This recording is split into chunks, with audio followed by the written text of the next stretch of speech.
और अपने ख्यालात का इजहार पेश करें।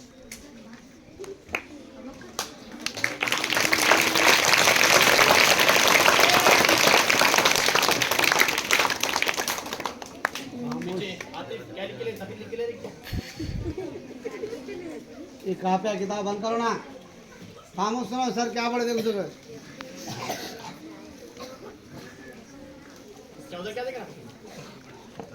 तमाम बच्चे इस बात से वाकिफ हैं कि हम यहाँ पर क्यों और किस लिए आज जमा हुए।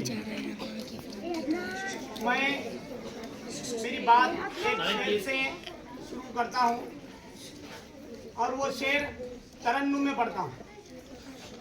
तिश्नगी दिल की मेरी और बढ़ाने वाले, तिश्नगी दिल की मेरी और बढ़ाने वाले, क्या मिला तुझको मेरी नींद उड़ाने वाले, क्या मिला तुझको मेरी नींद उड़ाने वाले।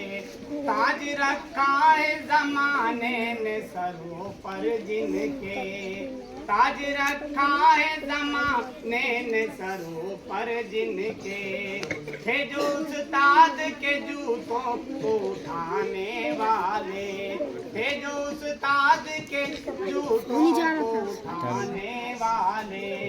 देखिए, आज का दिन डॉक्टर सर्वपल्ली राधाकृष्णन के जन्मदिन के मौके पर यौम असातिज़ा के तौर पर मनाया जा रहा है। यौम असातिज़ा के तौर पर डॉक्टर सर्वपल्ली राधाकृष्णन की पैदाइश 5 सितंबर 1888 में हुई। कब हुई? 5 सितंबर 1888 में हुई। और डॉक्टर सर्वपल्ली राधाकृष्णन की फोटो आपके सामने है। ये वो शख्स है जो बहुत ज्यादा मिसाली मौलवी में, क्या है ये? और इनकी वफात 17 अप्रैल 1975 को हुई। 5 सितंबर 1888 में इनकी पैदाइश हुई और इनकी वफात 17 अप्रैल 1975 में हुई। ये भारत के नायब सदर जमहूरिया बने। क्या बने? ये भारत के नायब सदर जमहूरिया 1952 से 1965 तक रहे। कहाँ से कहाँ तक रहे? 1952 से 1965 तक ये भारत के नायब सदर जमहूरिया बने। बाद में आजाद भारत के दूसरे सदर जमहूरिया बने।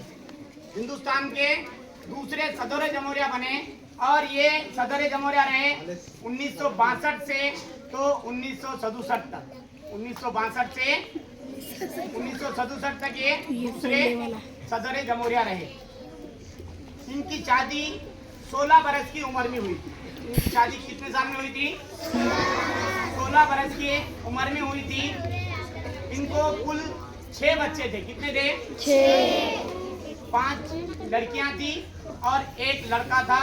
जो लड़के का नाम था सर्वपल्ली गोपाल। लड़के का नाम क्या था? सर्वपल्ली गोपाल।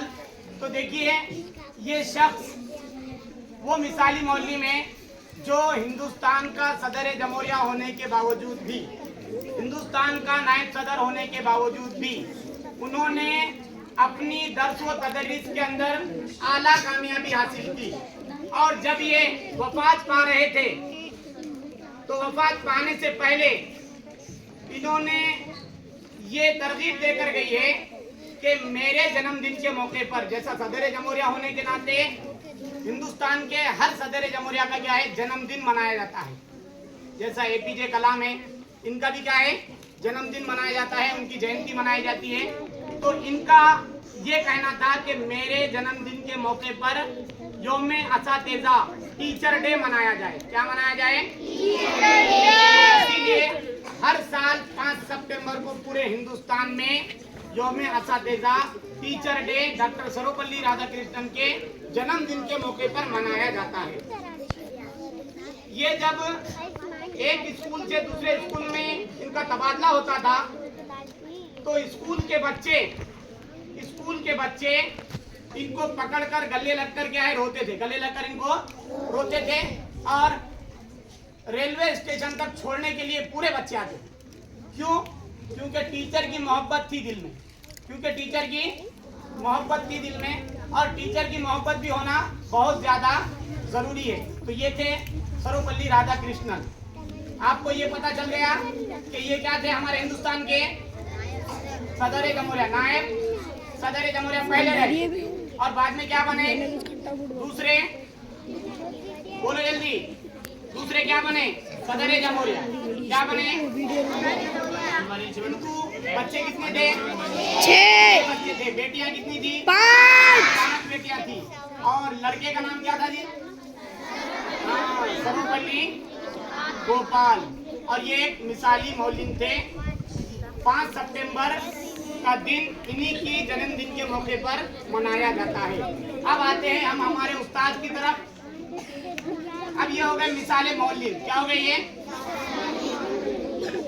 असल में उस्ताद का जो मकाम है ये तारीफ के काबिल है, क्योंकि उस्ताद वो चीज है जो पत्थर को मूर्ति बनाने का हुनर रखती है। पत्थर को मूर्ति बनाने का हुनर कौन रखता है, उस्ताद रखते हैं। जब बच्चा पहली में आता है तो कलम और कागज से, कॉपी और पेन से वाकिफ रहता, क्या आदात से वाकिफ रहता, अल्फाबेट से वाकिफ रहता नहीं। लेकिन उस्ताद उसे दिल व जान से मेहनत करके इन तमाम चीजों से वाकिफियत कराता है। आदात से वाकिफियत कराता है, अल्फाबेट से वाकिफियत कराता है, मूल अक्षरों से वाकिफियत कराता है, उर्फ तहजीब से वाकिफियत कराता है। और तब जाकर धीरे धीरे एक एक खतरा इल्म का बच्चे के जहन पर उस्ताद डालते हैं, मेहनत करते हैं। तो तब जाकर वो बच्चा एक दिन बड़े ओहदे पर पहुंचता है और वही बच्चा डॉक्टर, इंजीनियर, कलेक्टर, पुलिस कहलाता है। तो एक teacher doctor, engineer, collector, police वगैरह हर ओहदेदार को बना सकता है, लेकिन ये तमाम ओहदेदार मिलकर एक टीचर नहीं बना सकते। आपने कभी सुने कि बहुत सारे ओहदेदारों ने मिलकर एक टीचर बनाए? नहीं। और ये तमाम ओहदेदार कहाँ से निकलते हैं? स्कूल से निकलते हैं। कहाँ से निकलते हैं? स्कूल से। और इनको बनाने का काम कौन करता है? टीचर। और घर पर जब जाते हैं बच्चे तो उनके माँ बाप, क्योंकि पहली बच्चे का मदरसा पहला कौन सा रहता है?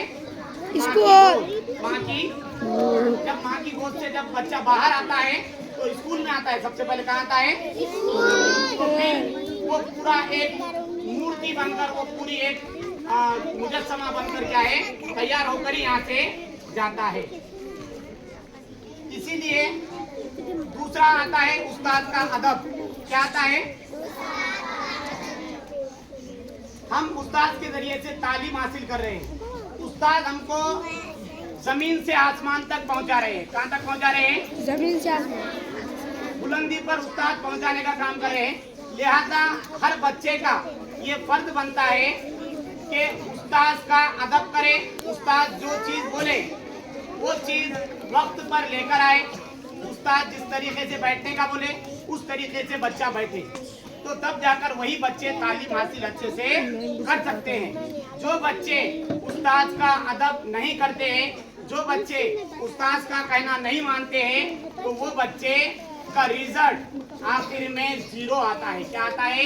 0। तो वो बच्चे मुस्तकबिल में ठेला लगाने का काम करते हैं, मुस्तकबिल में हमाली करने का काम करते हैं। और जो बच्चे उस्ताद का अदब करते हैं, उस्ताद की इज्जत करते हैं, उस्ताद का कहना मानते हैं, उस्ताद का एहतराम करते हैं, तो वो बच्चे बड़े बड़े ओहदों पर जाते हैं और अच्छे से पूरे समाज में नाम रोशन करते हैं।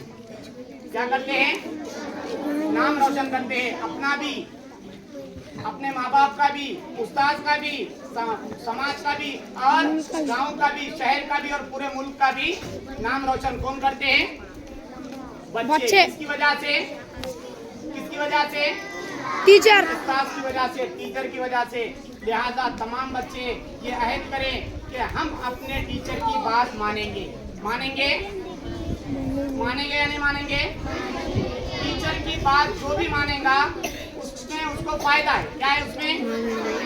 अब टीचर की बात अगर नहीं मानने का जहन आपका बना दिए तो आपने आज ही अपने कागज पर लिख लेना चाहिए कि मैं तरक्की नहीं करूंगा, मैं तरक्की नहीं करूंगी। क्यों? क्योंकि मैं टीचर की बात नहीं मानता हूँ, मैं टीचर की बात नहीं मानती हूँ। जो बच्चे टीचर की बात मानते हैं तो वो बच्चे क्या है? तरक्की करते हैं। तो तमाम बच्चों को टीचर की बात क्या करना चाहिए? मानना चाहिए। जैसा डॉक्टर सर्वपल्ली राधाकृष्णन ने अपने तलबा को इस कदर बनाया था कि वो तबादले, जब उनका तबादला हो रहा था तो बच्चे क्या कर रहे थे? रोने लग रहे थे।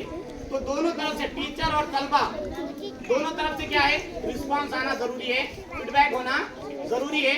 अगर तलबा रिस्पेक्ट दे रहे हैं और टीचर जो है तो वो रिस्पेक्ट को कबूल नहीं कर रहा है तो इसमें टीचर की भी गलती हो सकती है। ऐसा हो सकता है कि तलबा की गलती है? नहीं, तलबा बहुत सारी मेहनत कर रहे हैं और टीचर उसमें मेहनत से कासिर रह रहा है तो टीचर की भी क्या हो रही है? इसमें क्या हो रही? बोलो, गलती हो रही। क्या हो रही है?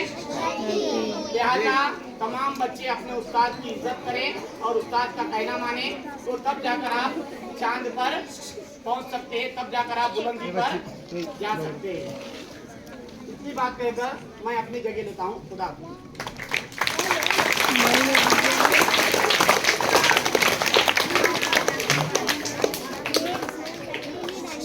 के बाद हम तला सर को दावत का सपन देते हैं कि वो आए और इस्लामी खिदमत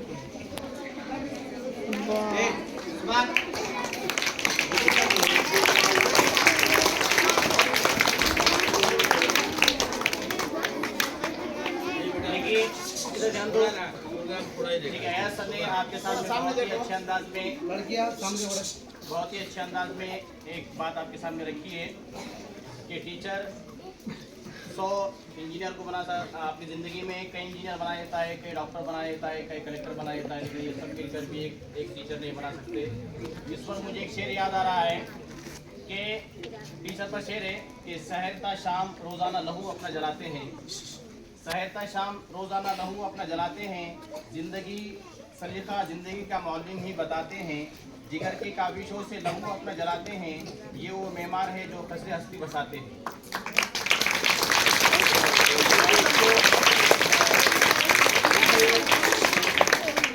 आपके सामने तमाम बच्चों ने और टीचर हजरात ने बहुत ही अच्छे अंदाज में 5 सितंबर के ताल्लुक से आपके सामने मालूमात रखी। आया सर ने बहुत ही अच्छी मालूमात रखी, डॉक्टर सर्वपल्ली राधाकृष्णन के ताल्लुक से मालूमात रखी और बच्चों ने बहुत अच्छी तकारीर पेश की और ये प्रोग्राम माशाल्लाह इख्तिताम तक पहुंचा और बहुत ही अच्छी तरह से ये प्रोग्राम चला है। मैं आपके सामने इख्तितामी कलमात पेश करने के लिए यहाँ पर आया हूँ और टीचर डे के इस मौके पर मैं एक कलमात पेश करता हूँ कि जहाँ भी जाएगा वहाँ रोशनी अपनी लुटाएगा, जहाँ भी जाएगा वहाँ रोशनी अपनी लुटाएगा, किसी चिराग का कोई अपना मकान नहीं होता। प्यारे बच्चों, ये प्रोग्राम आज इख्तिताम पजीर हुआ है, इसका ऐलान करने के लिए यहाँ पर आए हैं। अपने दो शब्द खत्म करते हैं। खुदा हाफिज़।